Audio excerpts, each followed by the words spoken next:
Welcome. In this video, I'll show you how to change a column name in BigQuery. All right. So first up, open up the table. Now click on preview. As you can see here, we have these column names. What we're going to do is just maybe change meet state to renamed. Okay.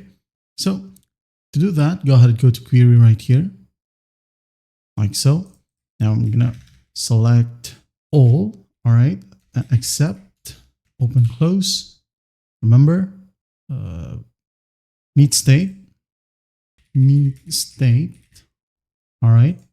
Then select it once more as renamed, like so.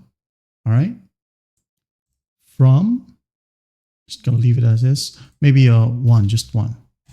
Okay, so it will just result one row. I'm gonna hit on run, like so. As you can see here, it's not done yet. So to apply the changes, go ahead and go to the top, click on more, and then go ahead and select query settings. Okay. Destination right here, set a destination table for query results. Dataset, which is the name dataset right here, name, table ID, imported data. Then we're going to select overwrite table. Okay. Once that's done, hit on save. Now let's reopen the table. I'm going to move it right here.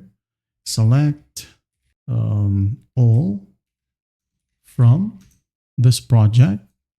Let's put a limit to 1. Okay. Just going to select this query right here and hit on run. As you can see here, the query is complete and it is now changed to renamed. Okay. That's basically how you do it. Well, I hope this video helps and I'll see you in the next one.